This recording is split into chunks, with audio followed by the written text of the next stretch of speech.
All right, we're gonna keep going here. We got another match. Hopefully, we'll be able to win this one.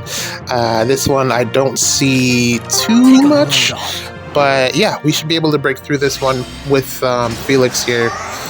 This is a different team. I did have Felix on a few of them, and this is the melee Gale Force one. And we also have Baby Golvig here as well. New Year Golvig, and then Ather, Golvig, blah, blah, blah, blah, blah. But yeah, we're going to go in with our melee nukes, and then, I don't know, depending on how many actions we have. Well, Baby Golvig is here, so she should be able to shut someone down, or she will be able to shut someone down, because I'm not seeing anyone that we could potentially pin. Maybe we could pin Makaya, but that's a little bit tricky. But yeah, we're going to go up and get this going. Easy reposition onto a trap, but it doesn't matter since there's no... what's that skill called? Warp Bubble.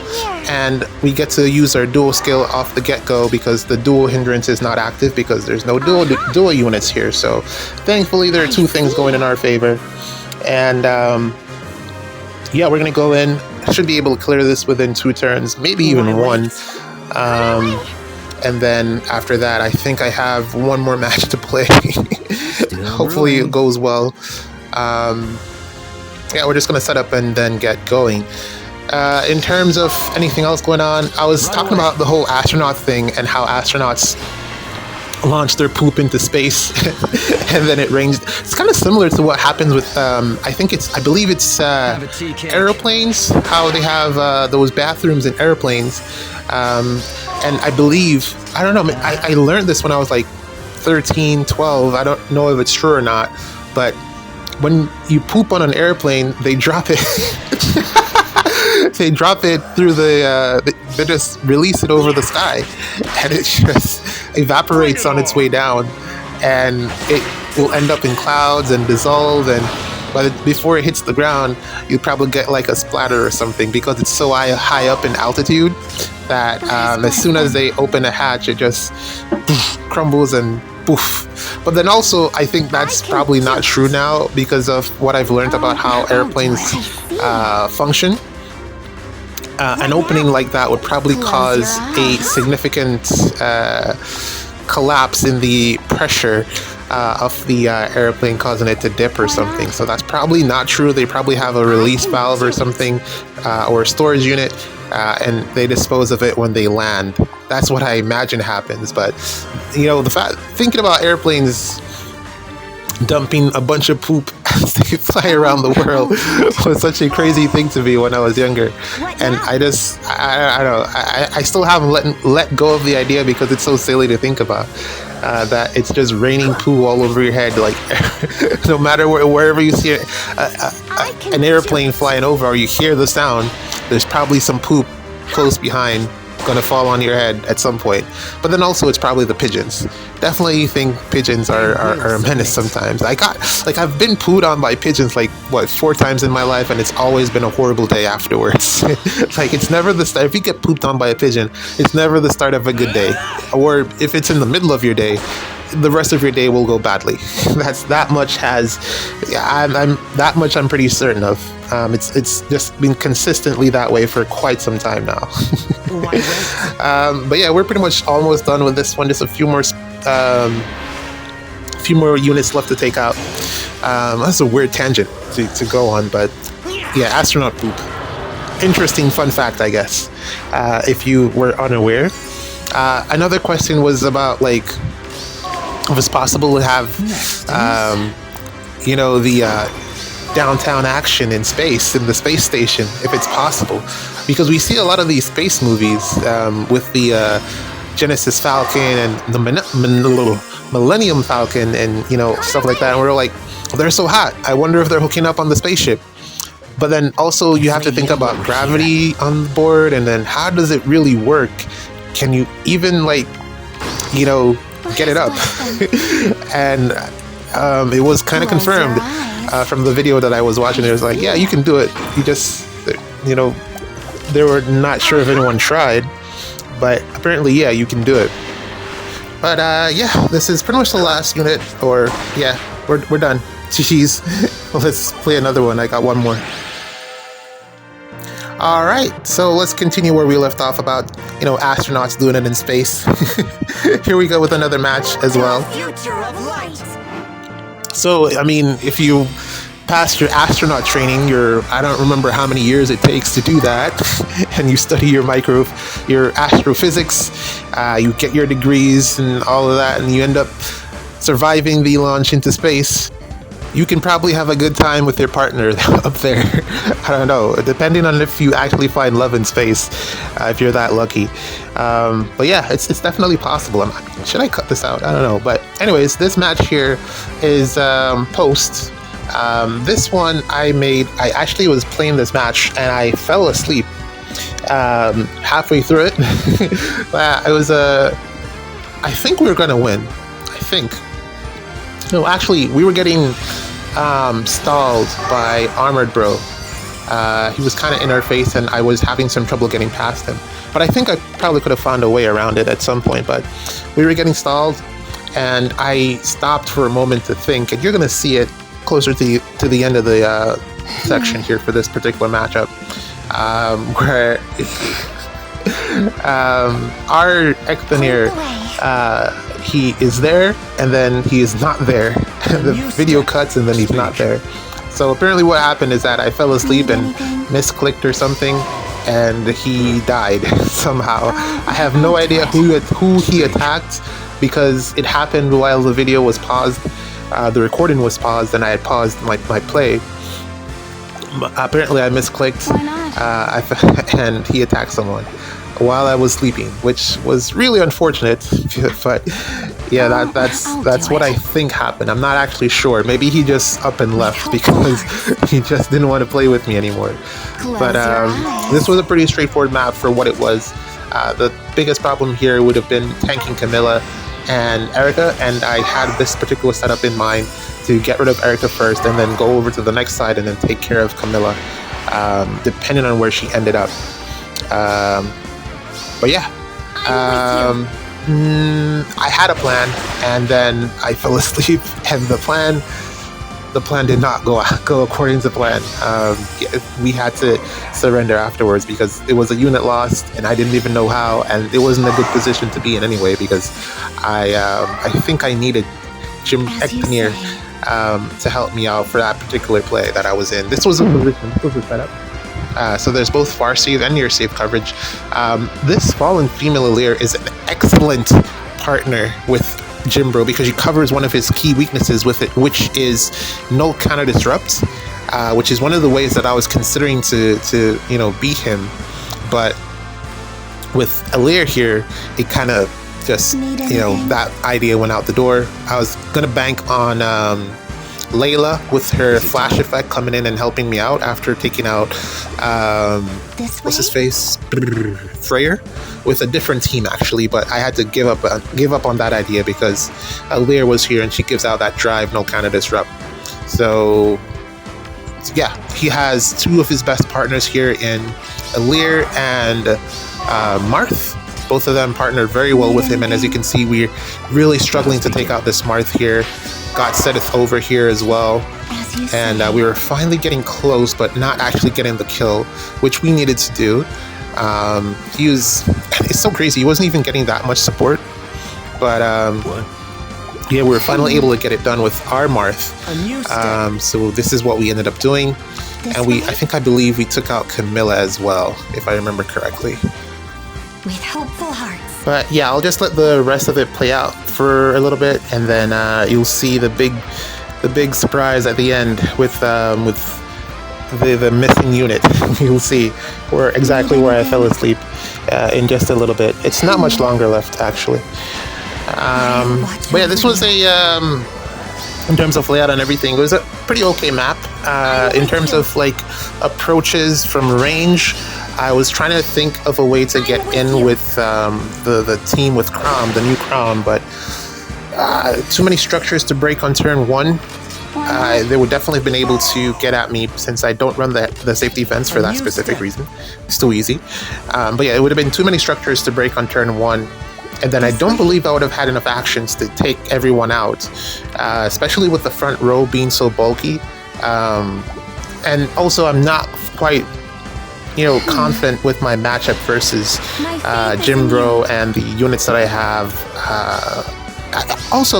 I haven't been able to get the AoE to go off on Crom. I noticed that it's a thing. I'm probably not partner. I figured that it goes off right away, but no, you actually need to put some effort into it. So I got to figure that out. But this is where we got stuck, or rather, I got stuck. I wasn't able to take out Ather. Just too much bulk. I thought for sure Veronica would have been able to do it with the support that I had, but just wasn't happening.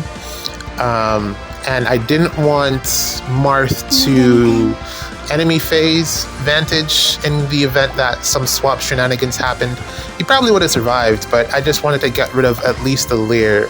But it just wasn't happening because Ather is in a bad spot for... Sedith is really the one that's in the bad spot. And as you can see, I hadn't swapped out the positional, the rally for a swap. She came with a positional skill, and I think I gave her a rally because I wanted to put her on defense. But I forgot to swap it back out when I put the team together. So yeah, Veronica couldn't do any positional assist. Jimbro ended up being in this position here, as you say, and I guess he died. I don't know exactly. No, it wasn't this turn. There's another turn after this one with just the armored units, I believe, where it happened. So yeah, it just didn't work out in my favor, unfortunately. Even with the set of support, I just wasn't able to take out that Ather with Veronica, which needed to happen. So yeah, I really think Ather is kind of on the uptick currently in terms of being a good save, especially if you give her like good support and a lot of bulk support, HP and defense, and just the regular stats that you normally give your save units. She can perform very, very well with the brave hits. The fact that you don't have to give her the Erica ring is a huge bonus in her favor, and then she gets the special support twice from whatever her thing is, I forget, that allows her to get the damage reduction from her special twice. So this was the problem. As you can see, just unable to take this dude out, unable to take out either of them. So there wasn't really a plan in terms of how to approach this. No matter, like, I had like a bunch of debuffs and stuffs, and as you say, yeah, no one wanted to die. I think Marth could have probably tanked Ather in enemy phase, but I'd have to set it up, and Hardy Beard on this Jimbro made it also challenging to do any Vantage strategies with Marth. I'm not sure if he would have taken Marth out, to be honest. But yeah, this was where we kind of ended up. This is around the time that I actually fell asleep. I was trying to figure out how to take out this dude and Ather, and there you go. my Jimbro disappeared, and it was GG's. Alright, so this is the match that I loaded into after that one when my Jimbro disappeared there. It was really quick. The transition there, he was there and then he wasn't. He disappeared. I don't know what happened to him. And I loaded this match up after because I was tired, man. I was asleep for like, I don't know, at least 30 minutes. Not too long, actually, but, one of those micro sleeps. And then I woke up. And then that one was like over. I tried to fight this one, still feeling a bit groggy. This one did not go to plan either. I think this one was the one that I realized the AoE problem. With Crom, you actually need someone to help charge this AoE. He doesn't pre-charge it himself, to my surprise, or maybe I just was doing it wrong. I don't know.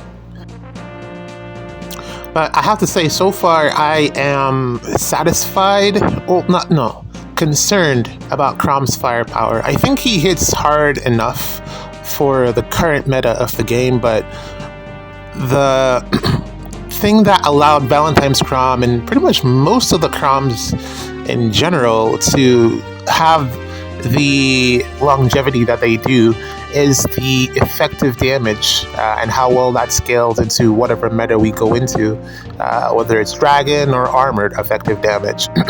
It's usually one or the other. And Brave Crom, typically aged or was one of the units that aged well from that last Brave banner because of the armor effectiveness. Not just the bonus copying or stealing. The armor effective damage made him a good check to the majority or a majority of armored units that came out years after his Brave version. And to be honest, I don't think, like I'm thinking about it now, and I don't think that we've gotten any Brave unit that's going to have that same level of longevity in comparison to like a Brave Crom, or since that Brave batch. All of them typically fall off like a couple of months afterwards. Why not? I mean, Soren, you could say, is probably an exception to the rule because of the gimmick that he does, but I mean, it's not like the most powerful gimmick, if I'm being completely honest. Who else comes to mind? No one else really comes to mind in terms of from like the subsequent Brave banners. No one else really comes to mind in terms of being able to provide something that is unique enough or strong enough to keep them around in the meta for as long. So yeah, it's really just the armor effective damage, or it's one of the Crom's strong points is the armor effective damage. I think for this Crom, his strong point is probably going to be the miracle neutralization. I don't believe in his weapon. To be precise, I don't believe we have any other unit in the game that has that in their base weapon. Well, I mean, Camilla has it, but Camilla's is a debuff, I believe, and Crom is just an effect. I don't believe they're the same. So, unless we start getting more units like this Crom or that have that similar effect, I think that could be his niche, as alongside the bonus copying. But that's not really too special to him. I mean, it's his thing, but it's not like, it's not the greatest. He really wanted, I feel like this Crom really, like, to maintain his longevity, he needed the armor effectiveness, and they didn't give that to him. So I do see him potentially falling off because of that. Because big numbers, yes, but if eventually that's not going to be enough. In some situations, as you can see in this particular matchup, he wasn't able to get the KO against Rhea, even though he had those big numbers. So, yeah, if he had the armor effectiveness, he would have probably gotten that one shot, which is one of the things that I think is still fantastic on Legendary Crom. Like, just thinking about it, Legendary Crom is still really good. So, there we go. That match was done. We load into a different one. Like I mentioned before, weren't able to get through that because wasn't able to get Edelgard in, and then the trap placements were not the greatest in our favor. This match, this match I lost because I made a big boo-boo. So this one's gonna go pretty quickly as well. I think we have another one after this that goes pretty fast. So just watch and you'll see what happens. It's a dumb mistake that I made, and I lost. I lost rightly so. It was a deserved loss. Otherwise, we would have just walked over this team. But I made a massive mistake that I did not see at the time, and I made yet another attempt to get the Crown team to work. So I essentially removed Edelgard since it was just not possible to get her into a spot to be able to initiate. Or it was possible, but it was just posing too much of a problem. Just moving her around the map, it wasn't working. It just wasn't. So I decided to get a ranged cav in the form of Sharena, so that she could potentially refresh actions on Crom or Camilla. I figured maybe that was a good play. I see. And this was the first attempt at it, but it didn't go my way. So I made massive mistakes here. And you see the first one just there where I broke something. And you'll see what the cause of that was in just a moment. But yeah, I'm slightly concerned about like that range on Byleth. Look at that. That is just insane. From downtown. I don't think I like the 3-range melee or the 3-range attack. I don't think I like it. It feels unnecessary. Yeah, I don't think I like it, if I'm being completely honest. Your story is over. But anyways, yeah, I'm slight. There we go. That was the mistake. I'm concerned about Crom's longevity in terms of damage output. And then I still haven't seen anyone play around with Sorry. the Marth or Lucina to really know too much about her. So I don't know what's up with that unit, but I don't know. I think she'll last a bit longer than the Crown just because of the bonuses that she can, the mid-turn effects that she offers. I think those are very unique. I would love to get her and put her on defense and see how she functions there. And yeah, there we go. The match is over. That one mistake cost me. Welcome to the last day of Ether Raids for this week. We are taking on our last match here, and it's going to be an easy one. Man, defense has gotten completely wrecked. I think I won like maybe 2 matches. 2 out of 10. It's just literally been save balls, consisting primarily of Jimbro. He has been the main problem. Yeah, he's a really strong. He essentially hard counters Emblem Erica. So that pretty much means that I need a new nuke or something to. I mean, you could try to counter the save ball strategy with like Embla or something, but ultimately, if they just put Jimbro, Armored Bro up front and block the path, then you still have to fight him, and Erica still loses that fight. So, probably need new nukes. So that's what it's pretty much boiled down to. So I gotta figure out how to. Well, I gotta just build something new. I gotta make time for that because that's definitely gonna be something time consuming, and I just mentally am not prepared for that right now. So, and I'm gonna schedule that somewhere. I don't know where that'll pop up, but it's definitely something on my to-do list. I think I'm probably going to also have to change my defense for Dark Season as well, since the Brave units are going to be bonus for next week. So that's definitely going to impact the way that everyone's approaching Ether Raids, and the matchups there and the stat swings and everything. So I may need to make some minor adjustments to my Dark defense that I'm not looking forward to, because I feel like it's good as is, but I think extra stats on Boulder might change a few interactions on my defense. So I'll look into that. And then also Crom, of course. He's also going to be, like, I've been trying to I gave up on trying to figure out a team composition for him for this week. Maybe Light Season is where he's best suited, but I think I really need him in Dark Season, so in Astra Anima Season. So I think I'm gonna keep him in Astra Anima. Maybe I even run him on. I don't know. I'll figure out the Crown thing separately. I even tried a team with. I mean, I'm sure you saw the team with Veronica, and that one was still a little bit short because not Veronica, Sharena. And that one was a little bit short because it was contingent on Sharena attacking. And if, let's say, Crown failed to kill, or if Sharena didn't have a space to attack because no disarm traps, so looking at the layout of the map, it might be difficult for her to get in and initiate, then that strategy fails as well. So I need to come up with something a little bit more decisive, coherent. No, that's not the word. Congealed. Congealed is probably a better word. A better team is essentially what I'm saying, to build around Crom to get that to work. I don't know what it's going to look like yet, but that's definitely something that I'm going to work on as well. So a lot of stuff to work on, a lot of changes. And yeah, man, September, month of changes after CYL. GG's. See you in the next one.